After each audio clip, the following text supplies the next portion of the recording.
Times the surface field. ठीक, तो इसका मतलब क्या है आपका, जो स्किन डेप्थ है is the distance at which the field becomes 1 upon e times the surface field, and it is also defined as the reciprocal of attenuation constant। उसके बाद हमने क्या करा था, एक टिपिकल सा एक डेरी आपका इसका एक फॉर्मूला था हमारे पास, किसका, अल्फा, एटीन्यूएशन कांस्टेंट। तो वहां से हमने दो चीजें प्रूफ करी थी। पहली क्या प्रूफ करी थी, कंडक्टर्स के सर लिए, for conduction. Yes sir. Conductors के लिए क्या प्रूफ किया था, ये जो कंडक्टर्स में जो आपका स्किन डेप्थ है वो किस पे डिपेंड करती है, दैट डिपेंड्स ऑन फ्रीक्वेंसी, याद है। सर। और यस सर। इंसुलेटर्स के केस में it is independent of frequency. और उसके बाद हमने दो न्यूमेरिकल किए थे जो किस पे बेस्ड थे, आपका पॉइंटिंग थ्योरम, है ना। हमें क्या निकाले थे हमने, average values of E and H और peak values of E and H. मैंने कहा था इसी तरीके के क्वेश्चंस बनेंगे जब भी आपको पॉइंटिंग वेक्टर पे बेस्ड न्यूमेरिकल रहेगा, इसी तरीके के कुछ न्यूमेरिकल्स हमारे पास बनने वाले हैं। तो अब जो हम टॉपिक स्टार्ट करने वाले हैं, थोड़ा टॉपिक टिपिकल है। टिपिकल इसलिए होता है क्योंकि इसमें जो टर्म्स यूज होनी है वो हमें थोड़ा ऐसा लगेगा कि बड़ी मुश्किल सी टर्म यहाँ पर दिखाई दे रही है, अदरवाइज डेरिवेशन आसान है। ठीक है, तो आज हम बात करने वाले हैं energy density in plane electromagnetic wave in free space, और बात करेंगे रेडिएशन प्रेशर की। ठीक है, अब देखो, हमारे पास एनर्जी का फॉर्मूला कल मैंने बताया था तुम्हें, है ना। पॉइंटिंग वेक्टर जब हमने करा था तो पॉइंटिंग वेक्टर में एक फॉर्मूला आया था। सेकंड टर्म मैंने कहा था, एक इसमें इलेक्ट्रिक एनर्जी है, दूसरी क्या है, मैग्नेटिक फील्ड एनर्जी है। याद आया कुछ, यस सर। है ना। तो यहाँ पर जो हमें टर्म दिखाई दे रही है, this U E equals to, ये क्या है आपका, ये बता रही है आपका total that is electric energy associated और travelling through the volume dV. ठीक है, in small volume the electric energy is given by U equals to half epsilon not E square. ये पढ़ा था ना कल में फॉर्मूला, ये आया था ना, half epsilon not E square plus half mu mu not not H square. Square है तो मैंने स्क्वायर। कहा था ये जो एनर्जी है ये क्या है, इलेक्ट्रिक फील्ड एनर्जी, और दूसरी वाली कौन सी है, मैग्नेटिक फील्ड एनर्जी। तो अब हम जो बात करेंगे इलेक्ट्रिक एनर्जी की, इलेक्ट्रिक फील्ड एनर्जी की, तो वो कितनी थी, U E half epsilon not E square DV. ये है आपका इन वॉल्यूम डीवी। और इसी तरीके से मैग्नेटिक एनर्जी यू बी क्या होगी, इसने बी लिख दिया तो क्या बी हमारे लिए, बी में लिखना आसान है मुश्किल है, एच की जगह क्या रख दें, B equals to mu not H, पता है ना हमें। तो एच इक्वल्स टू क्या हो गया, बी अपॉन म्यू नॉट।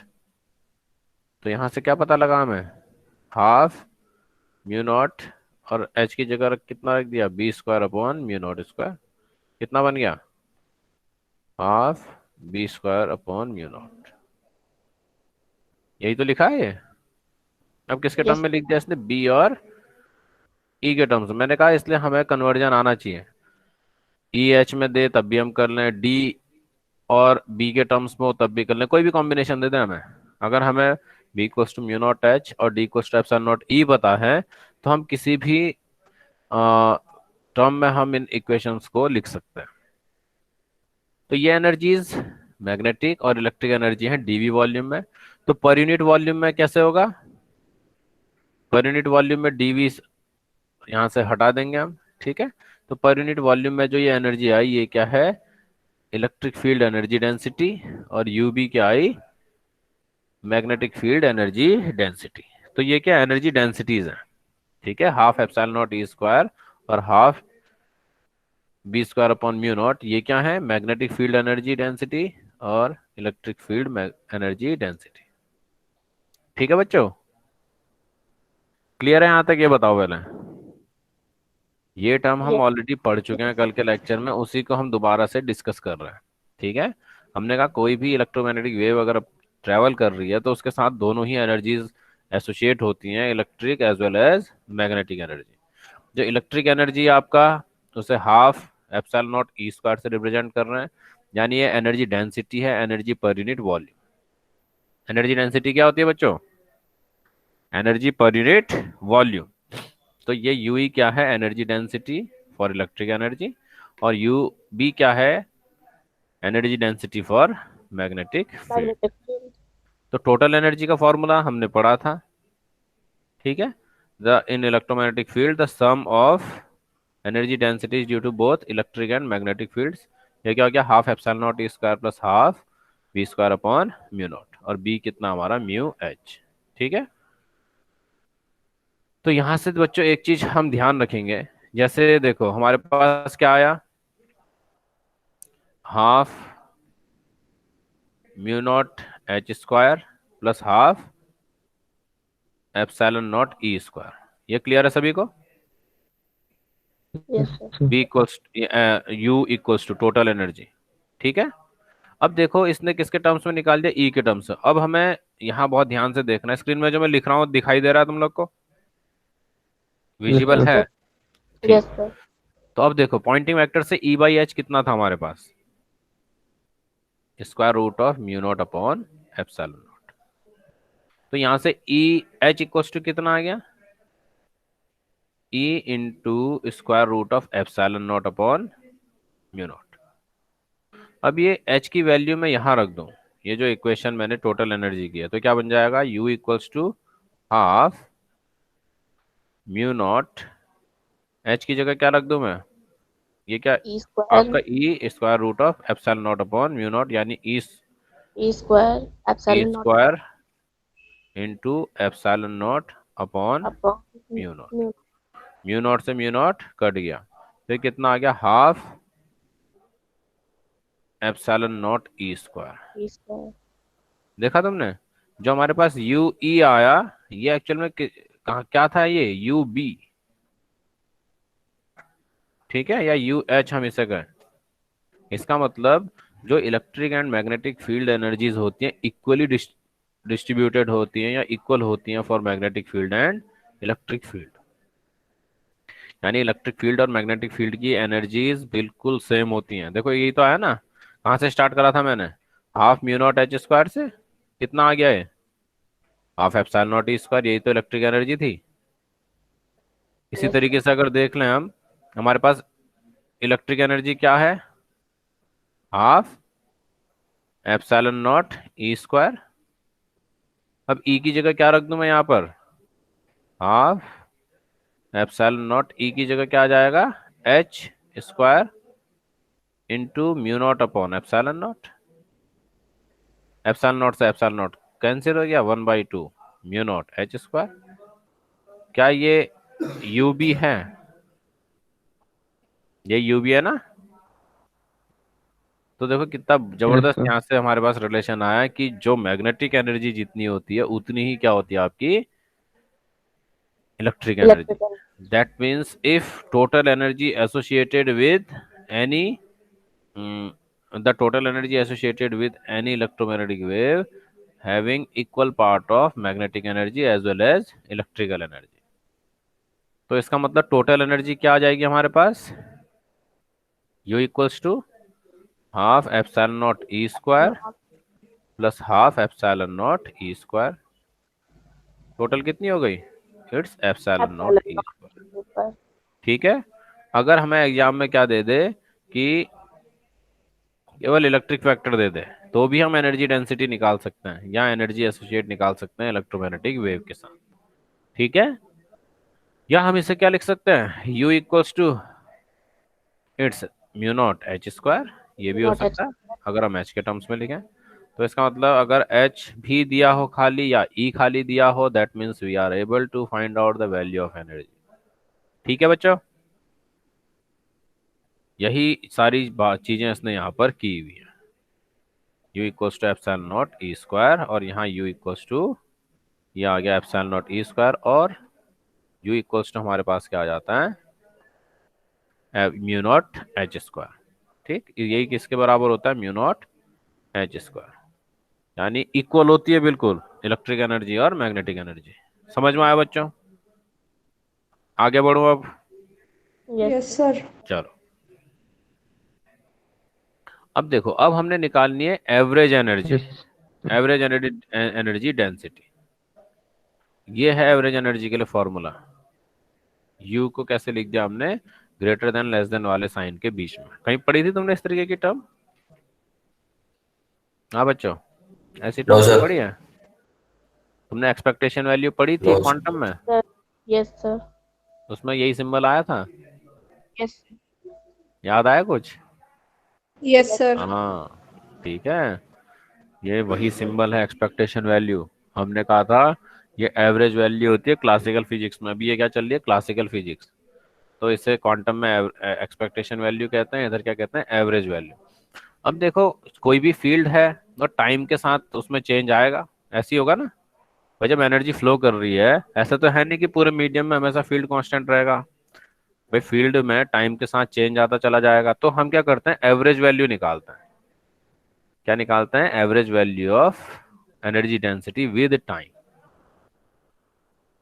अगर मुझे किसी मीडियम की प्रॉपर्टी बतानी है तो मुझे उसमें कितनी एनर्जी डेंसिटी है वो एवरेज वैल्यू उसकी बतानी पड़ेगी, हर पॉइंट की नहीं बता सकता मैं, है ना।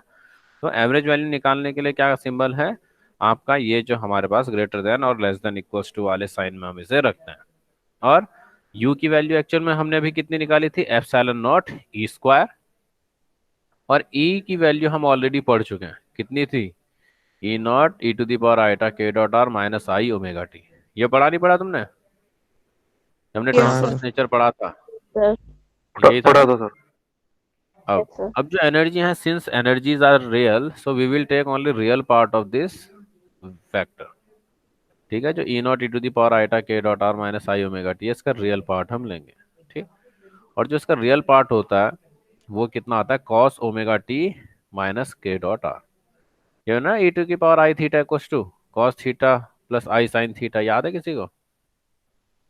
कॉस थीटा प्लस या minus I sine theta. Cos theta वाली टर्म होती थी रियल, और Yes. साइन थीटा वाली Imaginary. इमेजनरी, याद है? Yes, sir. तो इस e to the power eta K dot R minus omega T के दो फैक्टर होंगे, cos omega T minus K dot are, दूसरा होगा sine omega T minus K dot are. जो साइन वाला पार्ट है वो इमेजनरी होगा तो हम उसको छोड़ देते हैं, तो इसका कौन सा पार्ट ले रहे हैं हम, केवल रियल पार्ट। तो ये क्या है, cos omega T minus K dot are. तो अब रख देते हैं भाई, इसका रियल पार्ट क्या है, epsilon not E not square, है ना। रियल पार्ट में क्या होगा, ई नॉट भी इसके साथ आया होगा, देखो ई नॉट है ना, Yes, sir. ई नॉट तो एज इट इज बाहर आ गया स्क्वायर होके। और इसका रियल पार्ट क्या बना, cos square omega T, cos square omega T minus K dot are. ठीक है। अब देखो, जो ये cos square omega T minus K dot are है, इसकी क्या निकालेंगे, एवरेज वैल्यू। ठीक है, हम किसकी बात कर रहे हैं, देखो इधर एवरेज वैल्यू की। ठीक है, किसकी बात कर रहे हैं, एवरेज वैल्यू की। जो इसकी एवरेज वैल्यू होती है बच्चों, वो होती है 1/2। कॉस स्क्वायर थीटा की एवरेज वैल्यू क्या होती है, 1/2। कहीं ना कहीं मैथमेटिक्स में तुमने पढ़ा होगा या फिजिक्स में भी हमने यूज किया होगा। तो कॉस स्क्वायर थीटा की एवरेज वैल्यू कितनी, 1/2। तो देखो कहाँ से करा हमने, हमें एवरेज वैल्यू निकालनी थी, एप्सिलॉन नॉट ई स्क्वायर हमने रखा।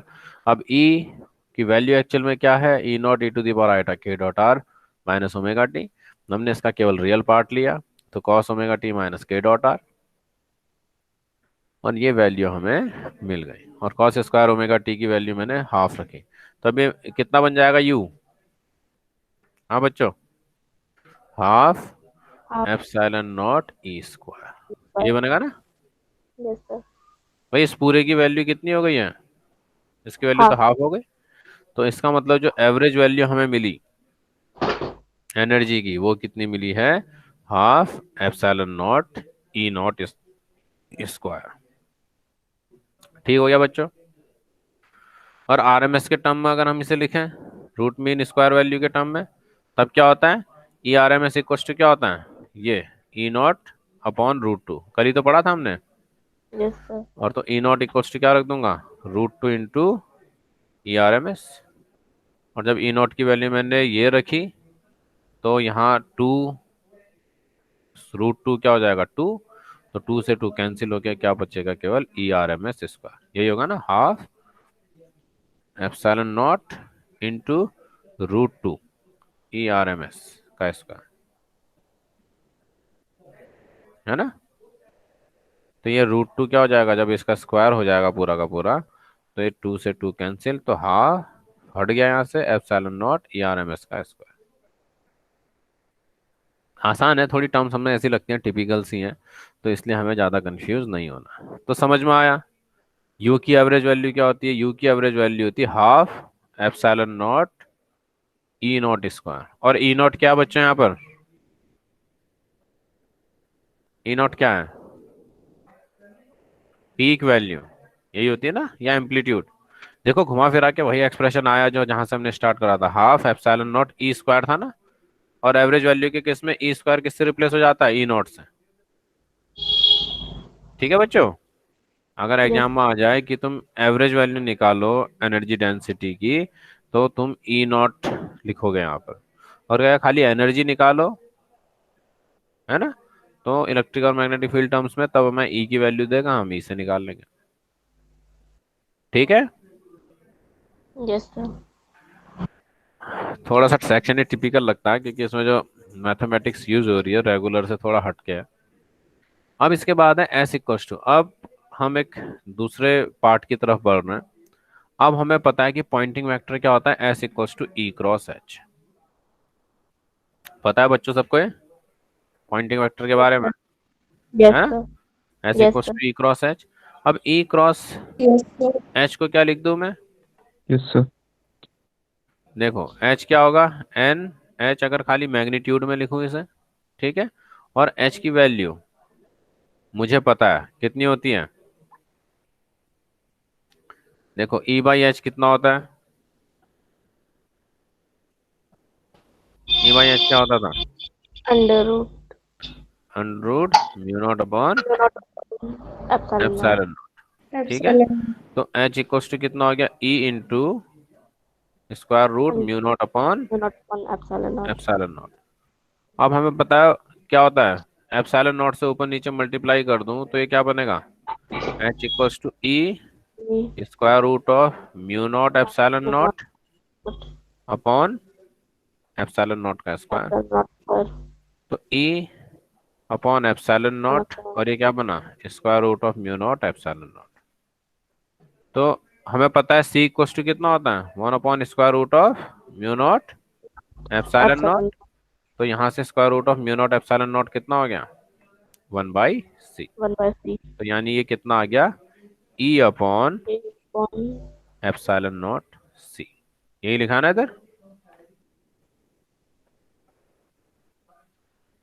म्यू नॉट के टर्म्स में लिखा है इसने।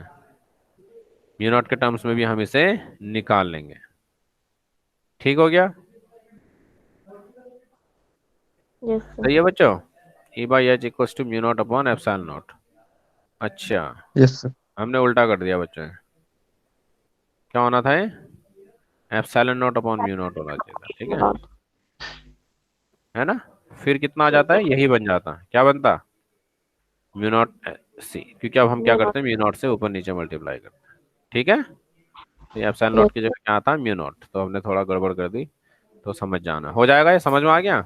सर हाँ, सर जेड में तो आपने mu naught upon epsilon not ही लिखवाया है, किसमें, जेड इक्वल्स टू जो ई बाई एच होता है ना, कैरेक्टरिस्टिक इम्पीडेंस। तो हाँ, कितना और होता है, sir square root physical of mu under nought root upon, यही तो लिखाया होगा। E nought. यस तो सर। एच हाँ इक्वल्स टू सर। क्या हो जाएगा, एच इधर जाएगा तो ये वापस आएंगे, तो ई इक्वल्स टू ये square root of epsilon not upon mu nought होगा, है ना। मैंने mu not upon epsilon nought लिख दिया था, जबकि ये इधर क्रॉस मल्टीप्लाई होके क्या हो यस जाएंगे। Sir, yes. ठीक है, अब आया समझ में, ये था। तो बाकी ये वेक्टर्स का खेल है, ये तो तुम समझ जाओगे, है ना। ई एच को किसमें, वेक्टर में, वेक्टर्स में इसने ब्रेक कर दिया। अब यहाँ पर देखो, ये समझना जरूरी था कि एच से ई कैसे आया, ई अपॉन म्यू नॉट सी। अब समझ में आ गया तुम लोग को है? ये जो एच Yes, को sir. हमने ई के टर्म्स में लिख दिया, कहाँ से लिखा था, कैरेक्टरिस्टिक इम्पीडेंस की डेफिनेशन से। इसलिए कैरेक्टरिस्टिक इम्पीडेंस बहुत जरूरी टर्म है, इसलिए मैंने तुम्हें कल ये बताई थी, क्योंकि इसके बिना काम नहीं होना। अब यहाँ बना ई क्रॉस एन क्रॉस ई। ई वेक्टर, एन वेक्टर किसका है, किसकी डायरेक्शन है, ये एच की तो है ना। ये ई एन वेक्टर किसका यूनिट वेक्टर है, एच का। तो किसकी डायरेक्शन बता रहा होगा, एच की डायरेक्शन। तो चलो आगे देखते हैं। अब यहां हम देखेंगे S equals to one upon mu nought. अब ये क्या बन गया, ए क्रॉस, है ना, क्या बना, ए क्रॉस बी क्रॉस ए, यही बना ना, ये देखो ए क्रॉस बी क्रॉस ए, यही बना क्या। और इसका जो फॉर्मूला होता है वो क्या होता है, E dot E Yes, N sir. Minus E dot N E. अब इसमें नहीं जा रहा है, सबको पता है, वेक्टर आइडेंटिटी है, तुम लोग पढ़ चुके हो। अब ई डॉट ई तो बढ़िया है, ये क्या बन जाएगा, ई स्क्वायर, है ना, ये क्या बन जाएगा, ई स्क्वायर। जबकि ई डॉट एन क्या बनेगा, मैंने बोला ई था और ये एस था, इनके बीच में कितना एंगल है, ई और एस के बीच में कितना एंगल होता है, 90 डिग्री होता है ना। सर 90। तो ई डॉट एच क्या हो जाएगा, या ई डॉट एन क्या हो जाएगा, जीरो, ये क्या हो जाएगा, जीरो, क्योंकि ये क्या बनेगा, ई एन कॉस 90, कॉस 90 कितना हो गया, जीरो। तो ये सेकंड टर्म पूरी क्या हो जाएगी, वैनिश। तो यहाँ पर क्या बनेगा हमारे पास, केवल S equals to 1/μ0c E square N cap, ठीक है। और μ0c, देखो इसने μ0c को क्या रखा, जेड नॉट। ये समझ में आया, μ0c जेड नॉट कहाँ से आया,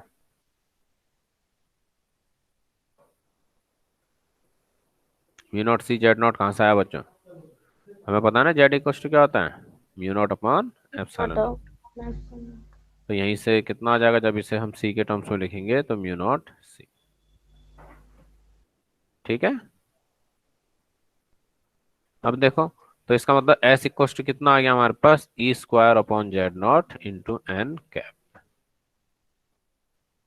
ठीक है। और अगर हम एवरेज वैल्यू की बात करेंगे एस वेक्टर की, तो एस वेक्टर की एवरेज वैल्यू वही सिंबल हमें लेना पड़ेगा, ग्रेटर देन लेस देन वाले साइन को, और हाफ जेड नॉट, ये तो कांस्टेंट है फॉर फ्री स्पेस, और ई स्क्वायर, इसकी एवरेज वैल्यू हम ऑलरेडी एवरेज वैल्यू इसकी सॉल्व कर चुके हैं, कितनी आती थी, 1/2। तो एस वेक्टर कितना आ गया हमारे पास, E square upon 2 Z not, ठीक है, ई स्क्वायर अपॉन 2 जेड नॉट। और ई स्क्वायर बाई 2 को हम क्या रखते हैं, हाँ बच्चों,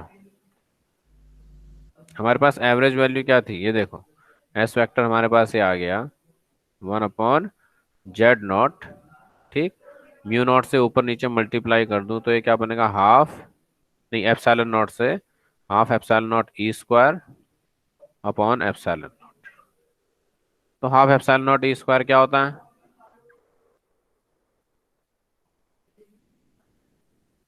half epsilon not E square बच्चों, यू एवरेज वैल्यू, अभी करी थी हमने प्रूफ, यस सर। इससे पहले वाले पे average value of you, half epsilon not E square, देखो कहाँ गया, ये रहा,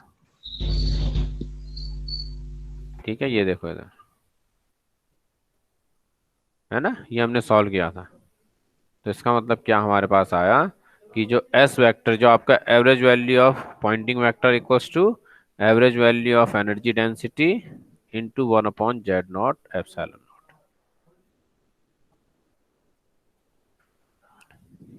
ठीक हो गया, यस सर। ठीक है। तो यहां से अब देखो, इसने सी एन लिख दिया, सी एन का क्या मतलब निकला भाई,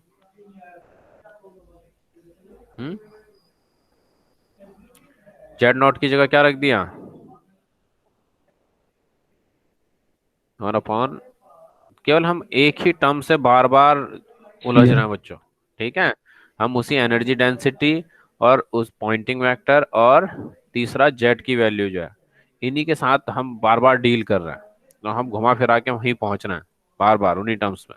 अब जेड नॉट को दोबारा इसने क्या रख दिया, square root of mu not upon epsilon not into epsilon naught, और ये क्या बनेगा, 1/म्यू naught square root of mu not epsilon not.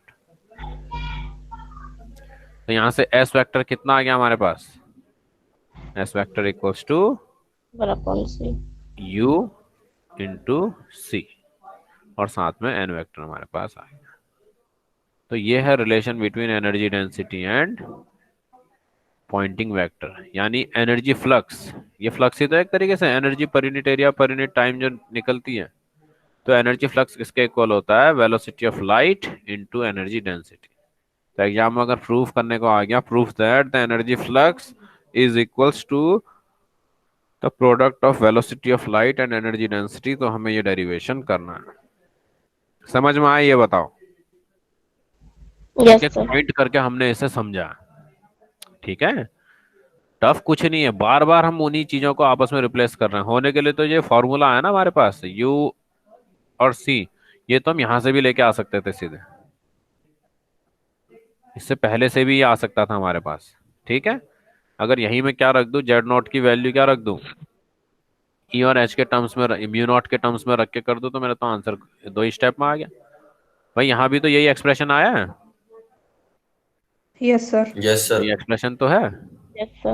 बस इसने क्या करा, एवरेज वैल्यू निकालने के लिए सारा काम किया। अगर मैं एवरेज वैल्यू निकाल के ना सीधे यहीं रख दूं, जेड नॉट की वैल्यू 1/स्क्वायर, तो हमारे पास हमें आंसर मिल जाएगा, ठीक है। तो देखो तो ये सर ऐसे करिए आए तो करना नहीं है ना, गलत हो जाएगा, मैं एवरेज वैल्यू के टर्म्स में निकालना है। वो मैं इसलिए बता रहा हूँ तुम्हें कि आंसर हमारा उधर से भी आ जाएगा, लेकिन वो सही तरीका नहीं है। सही तरीका ये है, चेंज कुछ भी नहीं है। क्या करा इसने, केवल एवरेज वैल्यू ई तो करी, हाफ एप्सिलॉन ई स्क्वायर कर दिया। क्या हमारा कुछ काम थोड़ी ना बड़ा बहुत ज्यादा। बस यहाँ से ये हुआ कि अब हमारे कैलकुलेशन थोड़े ज्यादा आसान पड़ गए हम लोग को, ठीक है। तो अब हमें ये चीज याद रखनी है कि जो एवरेज वैल्यू, मतलब दैट मीन्स जो भी एस वेक्टर होता है वो क्या होता है, यू इंटू सी, ठीक है। अगर नॉर्मल लैंग्वेज में बात करूं तो S vector equals to U into C. U क्या होती है, एनर्जी डेंसिटी, और सी क्या होती है, वेलोसिटी ऑफ लाइट। अगर मैथमेटिकली कहीं फॉर्मूला यूज करने लगे तो हम इसको डायरेक्ट इस तरीके से यूज कर सकते हैं। और जब हम डेरिवेशन कर रहे हैं तब हमें एवरेज वैल्यू के टर्म के जो सिंबल है उसके टर्म में हमें ये दिखाना पड़ेगा, that is S vector equals to C into U vector, N vector भी हमने साथ में लगा दिया। ये समझ में आया डेरिवेशन, पूरा का पूरा डेरिवेशन जो हमारे पास घूमा है, केवल और केवल दो टर्म्स में ये घूमता रहा है, एनर्जी डेंसिटी वाली टर्म में और दूसरा जेट की टर्म्स में।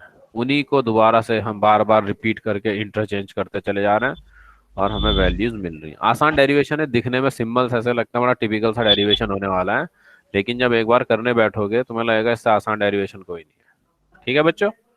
Yes, sir. अब इसके बाद जो नेक्स्ट हमारे पास टॉपिक आता है ना, अब हाँ, अब the ratio of electric and magnetic energy density.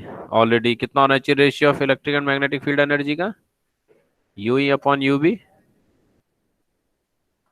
Equal आते थे ना, मैंने कराया था ना अभी प्रूफ। Yes, भाई sir. यूवी की वैल्यू भी epsilon naught yes E sir, square equal आई थी, और यूबी की कितनी आई थी, एप्सिलॉन नॉट ई स्क्वायर, और एच के टर्म्स में लिखेंगे म्यू नॉट एच स्क्वायर, तो 1 होता है, ठीक है। U E upon U B क्या होता है, 1। और हम कह सकते हैं U E equals to U UB B या यू एच, यानी ये दोनों एनर्जी हमेशा क्या होती हैं, इक्वल equal. होती है, ठीक। Thus the electric field energy density is equals to the magnetic field energy density. समझ में आया। Yes, sir. अब जो लास्ट टॉपिक है, 5 मिनट और लूंगा, ये हो जाएगा, फिर हम नेक्स्ट में न्यूमेरिकल स्टार्ट करेंगे। ये भी आसान है, इसमें कुछ नहीं है। जो अगर पहले वाला समझ लिया डेरिवेशन तो ये उससे बहुत आसान है। अब जब भी कोई आपकी मैग्नेटिक इलेक्ट्रोमैग्नेटिक वेव किसी सरफेस को हिट करती है, ठीक है, तो ये क्या करती है, सरफेस में कुछ मोमेंटम को ट्रांसफर करती है, ठीक है। जब भी कोई इलेक्ट्रोमैग्नेटिक वेव किसी सरफेस को हिट करेगी तो क्या करती है, ये अपना मोमेंटम उस सरफेस को ट्रांसफर करती है। एक्चुअल में क्या है, ये एक एनर्जी तो है। इलेक्ट्रोमैग्नेटिक वेव्स क्या होती हैं, एनर्जी है, और एनर्जी किसे हिट कर रही है, सरफेस को, और अपने साथ मोमेंटम कैरी कर रही है। तो जब भी आपकी कोई इलेक्ट्रोमैग्नेटिक वेव किसी सरफेस को हिट करेगा तो उसके मोमेंटम में क्या होता है, चेंज होता है। और ये मोमेंटम कहाँ जाता है, ये मोमेंटम वो ट्रांसफर कर देता है उस सरफेस को। तो अब हमने इसी को बोलते हैं रेडिएशन प्रेशर, ठीक है। According to Newton second law, the rate of change of momentum of surface will be equally equals to the force exerted by the surface and the force per unit area surface equals to the pressure। यानी क्या कह रहा है, जब भी कोई surface आपका पे आपका कोई इलेक्ट्रोमैग्नेटिक वेव हिट करती है तो हर एक मोमेंट पे उसका जो मोमेंटम है वो चेंज होता रहता है टाइम के साथ। और ये momentum, rate of change of momentum ही क्या होता है, फोर्स जनरेट करता है। ठीक है, तो इसका मतलब कोई भी इलेक्ट्रोमैग्नेटिक वेव किसी सरफेस को जब हिट करती है तो फोर्स उस पर लगाती है। ठीक,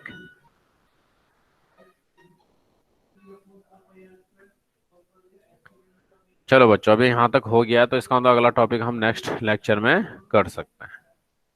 इसके बाद हम इसे दोबारा से डिस्कस करेंगे। ठीक, रेडिएशन प्रेशर समझ में आया? पहले ये बताओ मुझे क्या होता है रेडिएशन प्रेशर। आपका जब भी कोई इलेक्ट्रोमैग्नेटिक वेव किसी सरफेस को हिट करती है तो कंटिन्यूअसली क्या होता है, वो अपना मोमेंटम ट्रांसफर करती है किसे, उस सरफेस को।